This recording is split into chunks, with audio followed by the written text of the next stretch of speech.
네.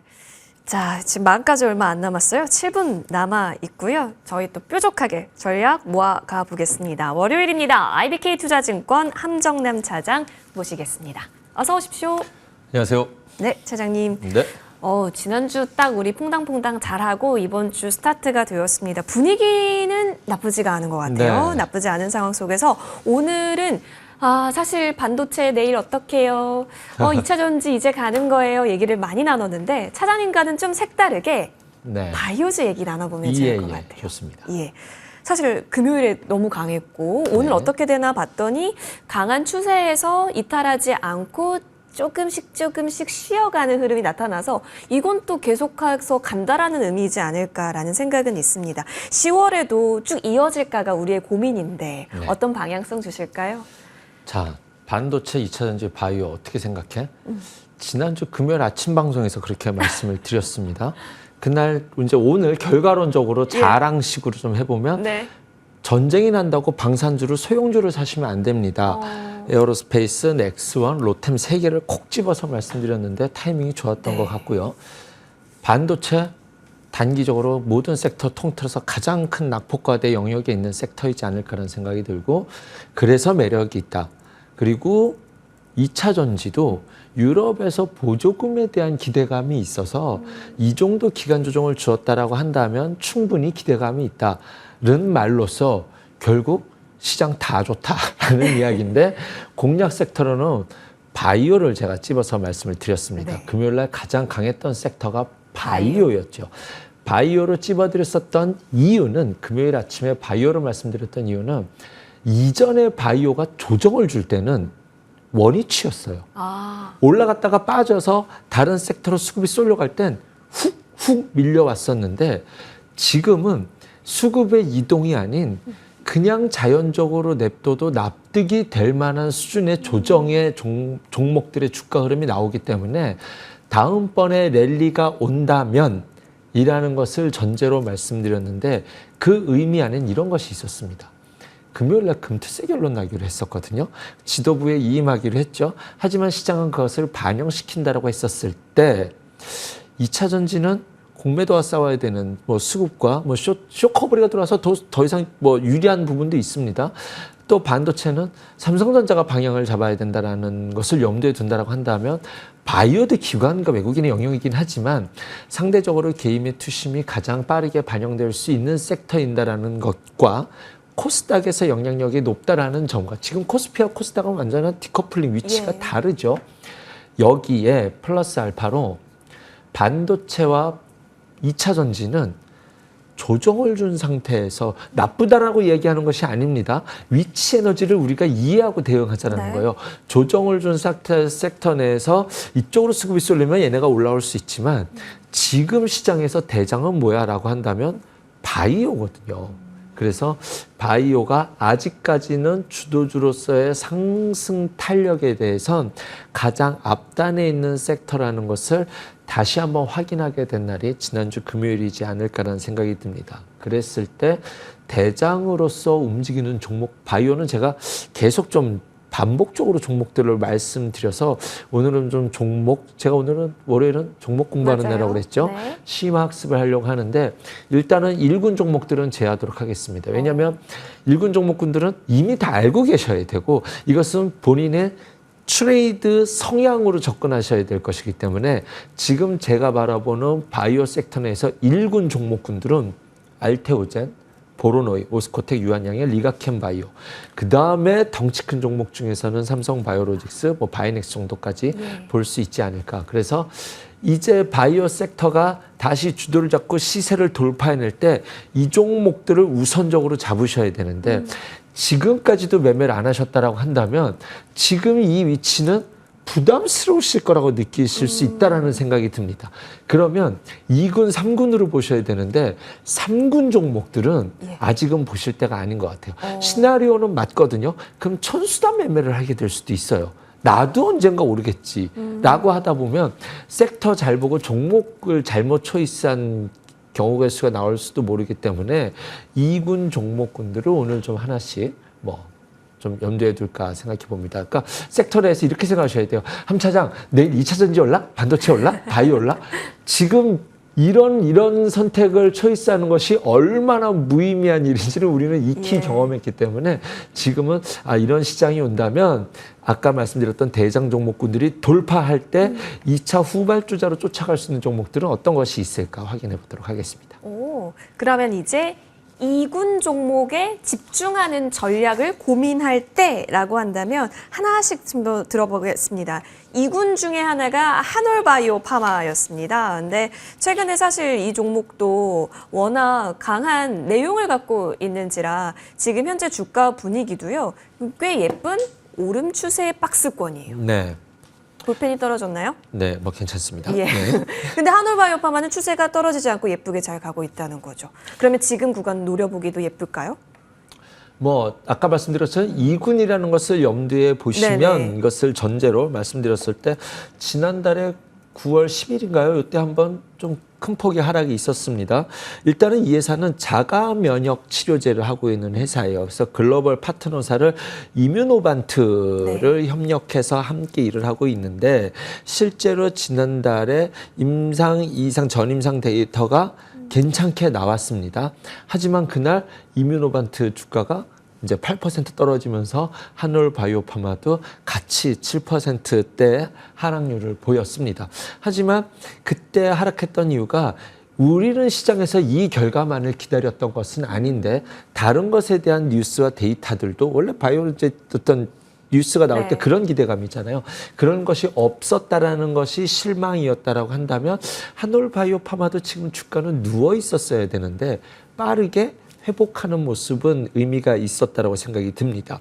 여기에 이뮤노반트가 갖고 있는 경쟁사가 아디엔스라고 아젠젝 객스라고 하는 뭐 이렇게 영어 이름이라서 두 가지 이름이 있는데 뭐 아겐스라고 하는 기업이 시총이 40조인데 이뮤노반트는 6조대거든요, 지금. 그렇기 때문에 경쟁사 대비해서 확실히 매력이 있는데 지금 이뮤노반트가 이 한올바이오파마랑 함께 사는 시장이 그들을 공략하고 있다라는 겁니다. 그래서 지금 어쨌든 추가적인 뉴스는 없었지만 그 적응증에 대한 결과는 좋게 나왔다라고 한다면 우리가 기대하는 밸류가 높게 평가되진 않았지만 지금 결과로서는 충분히 해볼 만한 결과가 나왔다라는 것이 그 하락을 빨리 메꾸는 반등이 나온 것이 아니었을까라는 생각을 해봅니다. 그래서 지금 이 시장이 노리는 것은 지금 1등 주자가 갖고 있는 그 시장을 이뮤노반트랑 한올바이오파마가 자가 면역 질환 치료제에서 그 시장을 뺏어오겠다. 그럼 시총 격차가 꽤 크죠. 그렇다라고 한다면 지금의 성공 결과는 지금 바이오 섹터가 분위기가 좋을 때 2군 주자로서 관심을 가져볼 수 있을 것이다. 그런데 주가 기술적 대응은 조금 더 명료하게 나와요. 딱 4만 원이 지금 저항선으로 보고 있거든요. 그렇기 때문에 전 국민이 다 아는 저항선이기 때문에 지금 이럴 때는 이 분위기라면 보초병 보내고 돌파할 때 주가 매수하면 되겠네 라는 전략을 세우기가 쉬운 구간이지 않을까라는 생각이 들어서 오늘의 첫 번째 2군 첫 번째 종목 한올바이오파마를 소개해 드렸습니다. 경쟁사 대비했을 때 시총 메리트 분명히 있고 내용 충분합니다. 기술적으로 봤을 때도 4만 원이라고 하는 모두가 알 수 있는 저항성 돌파에 대한 의지가 있다면 지금 구간은 보초병 매매 플레이까지 열어둘 수 있겠다. 알겠습니다. 저희도 계속 주시를 해볼게요. 한올바이오파마 살펴봤고요. 이어서 살펴볼 바이오 종목 ABL 바이오 함께 해볼게요. 사실 8월 말에 좀 고점을 만들었습니다. 그리고 나서 다시 좀 추세를 만들어가는 과정에 있는 상황입니다. 워낙 이쪽에 있어서도 뭐 이중항체라든지 여러 가지 모멘텀은 충분한데 다시 좀 2군으로서의 힘은 어느 정도로 보시는지요? 뭐 면역, 항암, 이중항체 플랫폼 이 플랫폼 기업에 저는 관심이 많거든요. 플랫폼 기업이라는 것이 뭘 하는 회사냐면요. 신약 기업이 이 원재료부터 이것을 등록 허가받아서 1상 들어가고 또 허가받아서 2상 들어가고 또 허가받아서 3상 들어가고 그 다음에 3상이 끝나면 이것을 식약처에 등록을 한 다음에 보험 등재해가지고 판매하는 것까지가 총 루트잖아요. 우리가 2015년, 16년도에 바이오 버블이었었을 땐 이 가치를 전부 다 땡겨와가지고 현재 주가에 반영시켰던 게 그때였거든요. 그러니 지금도 그렇게 생각해서 바이오를 버블이라고 생각하시는데 이 플랫폼이라는 것은 그 앞단에 있었던 원재료 물질 개발부터 이상 전까지를 신약회사에서 다 하면은 네. 이제 에너지도 많이 들어가고 예. 시간도 오래 걸리니 이것을 이 플랫폼을 쓰면 효과가 될 것 같아라는 플랫폼 기업을 선정해서 거기와 협업해서 이 플랫폼을 이용해서 하겠다라고 하면 플랫폼 기업은 이상을 해가지고 팔아넘기는 거예요. 그러면 이상에서 플랫폼 기업 했던 기업이 이것을 삼상을 하든지 약물을 해가지고 출시가 판매되면 그 과정마다 로열티를 로열티. 수취하는 기업이니 지금 올 초에 있었던 JP모건 컨퍼런스 헬스케어 컨퍼런스에서 계속적으로 반복적으로 나왔던 것이 얼리 스테이지에 관심이 있다라는 것이 핵심적으로 이런 의미를 보시면 될 것 같습니다.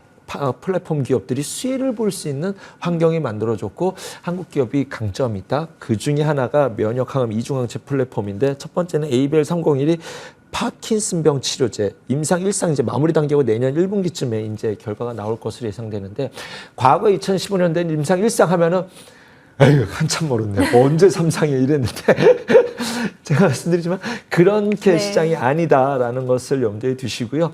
제3자 배정 유증을 통해서 제가 지금까지는 바이오를 투자 못 하실 때 이제 자금 조달 때문에 리스크가 있으니 유증한 기업을 먼저 보십시오 해서 리가켄과 ABL을 예전엔 이 이슈만으로도 매력이 있다라는 것으로 말씀드렸었는데 지금 그 유장 증자를 제3자 배정했었던 그 자금이 온전히 다 이제 ADC, 그러니까 이중 항체에다가 항체 약물 접합체를 개발하는데 모든 자금을 투여된다라고 하니 앞으로 충분히 좀 기대해 볼 만할 것 같은데요. 2022년도에 사노피와 반환 계약, 반환 조건 없는, 반환 의무 없는 일시불 수치가 1,636억 원이 있었고요. 네. 이것을 계약금으로 향후 최종적으로 끝까지 가게 된다면 1조 4천억까지 기대해 볼 수 있을 만한 이것에 대한 수출 그것이 있었거든요.